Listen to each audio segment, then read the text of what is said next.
Maseches Kesubos Daf Memvav contains one Mishnah, which divides the daf into two primary sugyas. The first half of the daf is the Gemara's conclusion of the halachos of Motzi Shemra. The Gemara has four separate mini sugyas discussing four separate issues. The first is the source that Motzi Shemra gets both a knas and malchus. The second is, how do you know that it's usher to do Motzi Shemra? Where does the Torah say that? Third is, what happens if the husband didn't hire witnesses to say false testimony against his wife? He just recruited them without hiring them. What is halacha there? The Gemara will have five sub-questions on that. Then the Gemara will go back to the mechlokas between the Rabbanan and Elazar ben Yaakov, whether his taina has to be based on a bia or could even be based on just hiring witnesses. Those are the four sugyas the Gemara will discuss in Motzi Shemra. Then the Gemara will get to the Mishnah.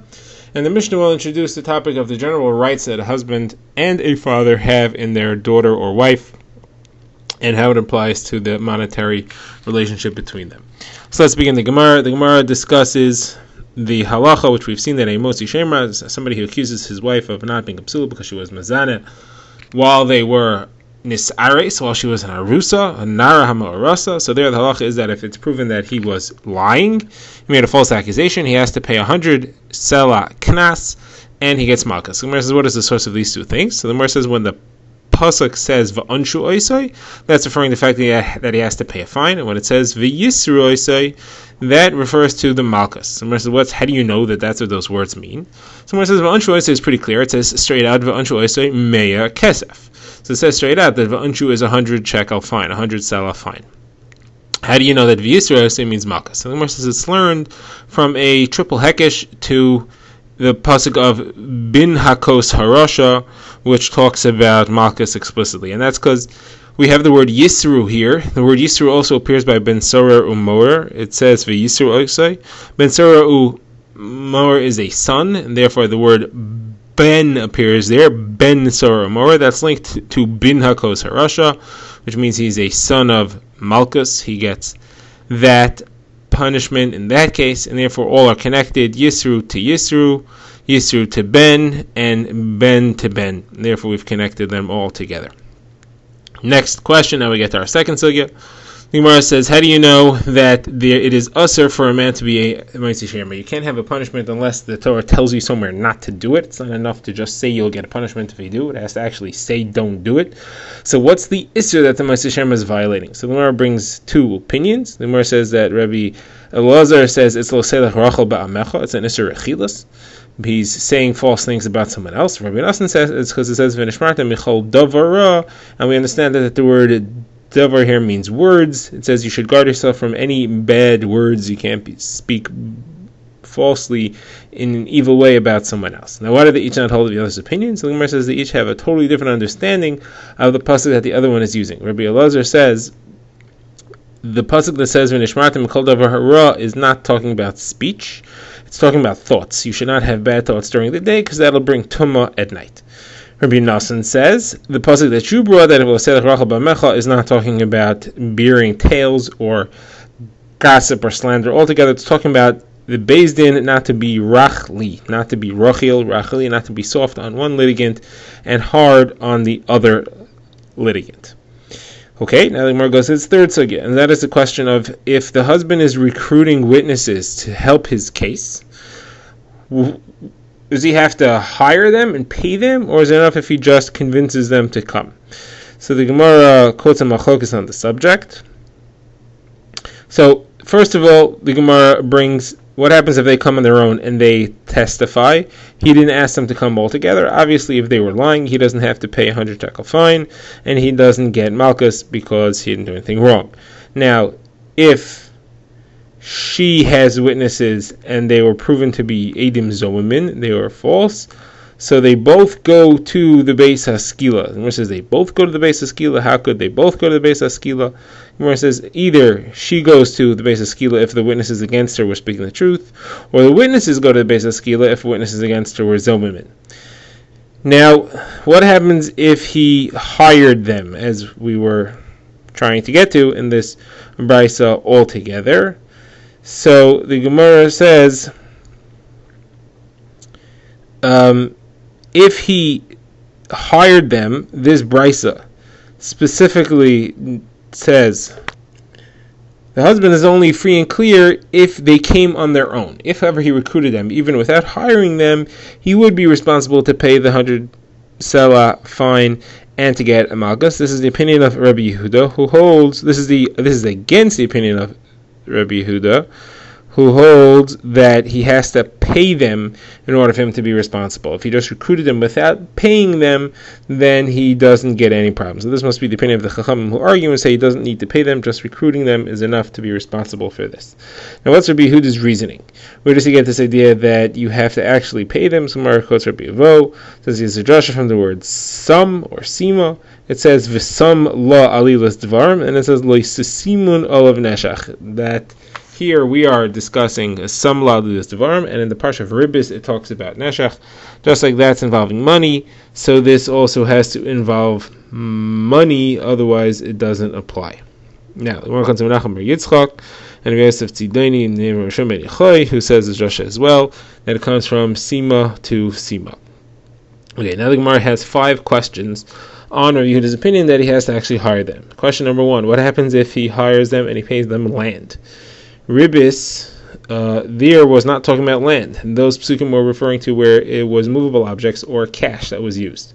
So here, does it have to be cash or movable objects, or could it be real estate? Second question: what if he hires them for less than a pruta? Third: what if he hires 2 witnesses for less than 2 prutas each? There you have at least a pruta altogether, but not a pruta for each of them. Fourth question: what happens if he was married to her twice? He was married, divorced, and remarried, and then he brings witnesses about the first marriage, not the current marriage, but the first marriage, to say that she wasn't a psula then. Is that included in this entire issue? And the fifth question is: what if he hires witnesses to say that his brother married her, and he did yibum, but when she was married to his brother, she was not a besula then, she was an Marcel's Mazana then. So the Gemara says this last one we can answer. The father has to say his biti nasati leish hazeh. The pasuk describes the father comes to defend his daughter. He says, I gave my daughter to this man. It's got to be to this man and not to her brother. The whole parsha doesn't start if you're talking about the brother. It's got to be the actual husband that was married in the first place. All right, now the Gemara goes to its fourth sugya for this part, and that is going back to Mahalaks between Rabbi Eliezer ben Yaakov and the Chachamim. We saw that Rabbi Eliezer ben Yaakov and the Chachamim had a dispute whether the husband's claim has to be made based on a bia. He has to say, I did a bia, and based on my bia, I'm telling you that she was not a psula, she was mizana as an aram arasa. Or it could just be that he hired witnesses, or he has witnesses that said that she was mizana. It has nothing to do, even if he didn't do a bia at all. So the Gemara quotes a brayta at length, which brings out that machlokes, and the Gemara has a number of questions on the 2 opinions. So the brayta says as follows: what is hotzoas shemra? How does it work? So somebody comes to the vezin and he says, I married your daughter. He claims to the father, and I didn't find psulim. And he has witnesses that she was mazana while she was engaged to him, so she gets a ksub of 100. So the Gemara interrupts. What are we talking about? If there's witnesses, she gets skila. The Gemara says, okay, we have to edit it. If there were witnesses she was mizana while she was engaged to him, she gets skila. If there were witnesses she was mizana earlier, then the only problem was that it's a mekachtos. She claimed that she was a psula and she wasn't, so she gets a ksuba of a b'ula, which is 100 zuz and not 200 zuz. Now, what happens if his proof? That's all if his claim was true. What happens if his claim was false? So this brayta continues and it says he has to give her 100 selah fine and he gets malchus. Now, the Tanakama says that's whether it was based on a bia, his claim, or even if it was not a bia. And Rabbi ben Yaakov says no, it's only if it was based on a bia. If there was no bia, then this fine and malchus does not apply. Okay, now the Gemara is going to go into questions. First of all, the pasuk describing his claim says uba aleha.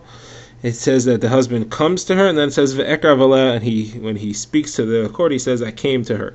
Those expressions, uba aleha, ve'ekrav aleha, are usually euphemisms for a bia, for a marital consummation. So that would seem to support the position of Rabbi Eliezer ben Yaakov that a bia had to happen. So according to the Rabbanan, what does it mean? So the Gemara says, no, it's not here meant to be a euphemism. It just means that he came to her with complaints, and he draw near to her. When it says U'ba'ala, that was with complaints. When it says V'ekrav, that's with words. That's where he had this claim against her. Okay, second question is, this supports Rabbi Eliezer ben Yaakov. He says, Lo matzasi lebicha b'sulim. He says, I didn't find psulim. How does he say, I didn't find psulim? I didn't find psulim. Sounds like he did a bia. How did the Rabbanan explain that? So Gemara says, he means to say, I didn't find witnesses to support your claim that your daughter was a psula. I didn't find that. So, psulim doesn't mean actual psulim, it means witnesses to psulim. Now, the Gemara says another proof to Rabbi Eliezer ben Yaakov. The father brings a sheet and he says, Ve'ele b'sulei biti. He shows the blood-stained cloth and he says, these are my daughter's psulim. So how did they do that if there was no bia? According to the Chachamim, the Gemara answers in the same way as before. He just brings witnesses. It doesn't say he actually brings a psulim. He brings witnesses that support the fact that his daughter was a psulim. They testify that she never did anything wrong. Gemara's fourth proof to Rabbi Eliezer ben Yaakov is that it says ufarsu es hasimla. You should spread out the cloth. What are you spreading the cloth for? If it's just witnesses, what cloth are you spreading? So Gemara says Rabbanan will explain. It just means it should be spread clear like a nice white cloth. It's a euphemism to show that they should really examine the situation and do a good investigation and figure it out. Like Rabbi Avo says that the phrase ufarsu es hasimla means that you bring witnesses for both sides and you clarify the situation like a simla chadasha, like a nice white sheet. Rabbi Eliezer ben Yaakov says no, it means literally you spread a cloth and show the blood stains. Okay, now the Gemara is going to quote Rabbi Yochanan and try to see who he fits with. The Gemara says Rabbi Yitzchak bar Yaakov bar Giuris is the name of Rabbi Yochanan. All the halachos in the Torah that involve bia, there is no difference between a bia kedarka and a bia shelo kedarka. The difference is motzi shemra. Motzi shemra, and here the expression how Rabbi Yochanan's quoted doesn't seem to make sense at first. The original bia that they're claiming has to have been a bia kedarka because it had to mess up the psulim, otherwise we can't discuss psulim. A bia shelo kedarka doesn't affect psulim. But the bia that the husband did, that could be even shelo kedarka. So Gemara says this doesn't fit like anybody. The Rabbanan don't require any bia at all. Rabbi Eliezer ben Yaakov requires him to be able to say that he found or didn't find psulim, and he has a sheet and the whole thing. That has no application if it was a bia shelo kedarka. So the Gemara therefore edits the Rabbanan slightly and says both of them have to be a bia kedarka. Both what he's accusing that she did in violation of, and what the husband did as part of his claim, both have to be a bia kedarka, not a bia shelo kedarka. Alright, this concludes the first half of the daf, and now we get to the Mishnah, which introduces the halachos of the rights that a father and a husband have in their daughter and wife. The Mishnah lists first the halachos of the father, 6 halachos of the father, 5 rights that he has and 1 right he does not have, and then an additional 3 of the husband. The Gemara will give the sources for all of them. So the Mishnah begins, the father has a right to marry his daughter off, as long as she is a ketana or a nara. So she has kesef, shtar, and bia. Those are the 3 manners of kedushin. He can do all of them. He gets the kesef kedushin. He can accept a contract of marriage, and he also can give her over for a bia in order to create that marriage that way. Now, anything that she finds goes to him. Anything that she earns goes to him. Any vow that she makes, he has the right to be meifir. If she requires a get, as long as it's min kedushin, as long as she's being divorced from erisin and she's not a bogeres yet, it goes to the father. He's the one who has the hand to accept it. Those are the 5 things that he can do. The one thing he does not do is if she owns property that she inherited from her mother, he cannot get any part of it. He doesn't get to use it or get the fruits, the property, the valuation created by the holdings of that land. Now, when she goes and she gets married, so the husband gets transferred all those rights, whatever of those rights are relevant. Obviously, he can't marry her off because she's married. And then he has some additional rights. First of all, whatever property she brings into the marriage, he gets to use. He gets the benefit, the accrual of that property, the fruits, while he's holding it. He has to return it to her when he's finished, but when their marriage ends, but he gets the right to those fruits all this time. He has to feed her, he has to redeem her if she gets captured, and he has to pay any expenses for the burial. Now, that is in exchange for the money and the property that she brings into the marriage through her kesuba. Now, what does he have to do for the burial? So Rabbi Yehuda says even the poorest man has to pay for at least 2 flute players and 1 dirge singer, 1 mikonenes, 1 wailer. Okay, now the Gemara begins giving the sources, and we're going to discuss on this daf only the source of the fact that the husband gets kedushin, mostly kesef kedushin. So how do we know that if there's kesef kedushin, if he's accepting kedushin for her, how do you know he can do that? So Gemara first says, how do you know that there is kesef kedushin that the husband could accept for his daughter as a ketana or as a nara? So Gemara says in the sugya of an amma havriya, that's a maidservant who goes free when she becomes a nara. There it says v'yasachinam ein kesef, she goes free without money. That shows that in this case there's no money. Her leaving of her owner, of her master, there's no money when she leaves because of age, but there's a different situation in which there is money in order to leave someone's rishus. What is that? That's when she gets married. To leave her father's rishus, there has to be money, and the transfer of money goes to her master, well, not literally a master, but as if similar to a master, and that's her father. So the Gemara says that, so we understand the father has the right to accept kesef kedushin for her, and that is when she's leaving his rishus to go to her husband, there is a transferring of money. That's what you see from there, but you don't see from there who gets to keep the money. Maybe the father is the hand to accept the money, but then he has to give it to the daughter, and it's hers. She gets to keep it. How do you see that that's not true? So the Gemara says it can't be. The father is the one who accepts the money. Why would he give it to her? It says as biti nasati l'ishazeh. He's the one who arranged it and took the money. So obviously he keeps the money. So says that's true for a ketana, because a ketana doesn't have her own hand. She doesn't have the das to accept money on her own. But maybe a nara who does have her own das, she has her own hand. Maybe she could keep it. So biti nasati l'ishazeh could be referring to where she was married off as a ketana, not referring to where she's married off as a nara. So how do you know that a nara also the father gets to keep the money and not the daughter? So the Gemara says, so you learn it out of the fact that it says Binurah Beis Avia, a pasuk in a forest in Durham, which says that, well, we learn from there all shvach neurim lavia, any rights, privileges, profits that are based on the age of naras go to the father. So the Gemara has a lengthy question on that. The Gemara says it can't be because we have a pasuk that has to teach me that Maisi Yadayim go to the father. We don't say Kol Shvach Neurim Le'avia. We learn out of the fact that it says Ki Yimko Ishes Bitay La'amma. We link Bitay to Amma, just like in Amma, her Maisi Yadayim belonged to her master. So to a daughter, her Maisi Yadayim belonged to her father. So why do you need that for? Obviously, there is no source that just says all the rights of Naras go to the father. Gemara says maybe you learn from there. You learn from Hafaras and Darim. That what it obviously must be, the Gemara is saying, is that pasuk is limited to Hafaras and Darim.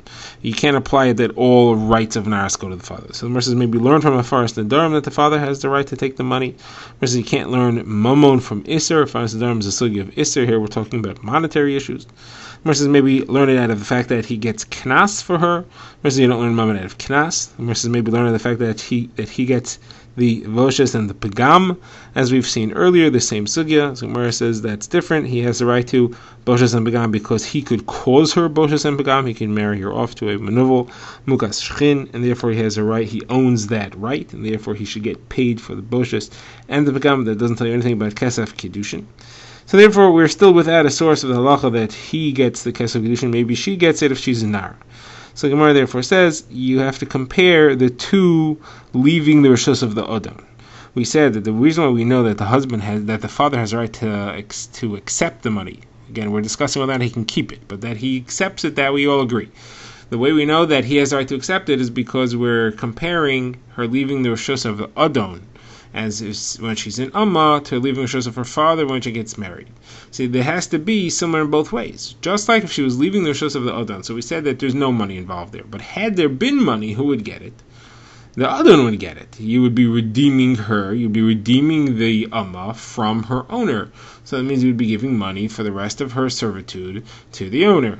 Now, again, we're saying you don't because she became a nara. But had she been redeemed earlier, there would be money would go to the owner. So too here also, when we're talking about where there is money, it goes to the, as it were, quote-unquote owner, which is her father.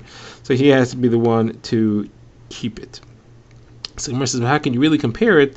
It's not exactly the same. Leaving the rishos of the Adon, she's totally out of his rishos. Leaving the rishos of her father, she's not totally out until she goes to the chuppah. Here, he still has rights. Even before she actually enters the chuppah, she still has Yerusha, Maisidayim, those things still go to the father. So Gemara says, no, at least she's out of his rishos as far as Hafaras Nedarim. He's not the one who can be mefer all her Nedarim himself. The husband and the father can be mefer her Nedarim from the time that she becomes an Arusa. The Gemara's last line, the Gemara says, all right, I understand, I've accepted the source that the father can do the Kiddushay Kesef. How do you know Kiddushay Shai and Kiddushay Bia? So the Gemara says that's because all types of Kiddushin are linked to each other. It says V'haisa Li'ish Acher V'haisa. All types of V'haisas, all types of marriages are all linked together. Just like the father gets Kesef Kiddushin, the father gets Kesef, the father gets Kiddushay. The father has the right to arrange Kiddushay Shtar and Kiddushay Bia as well.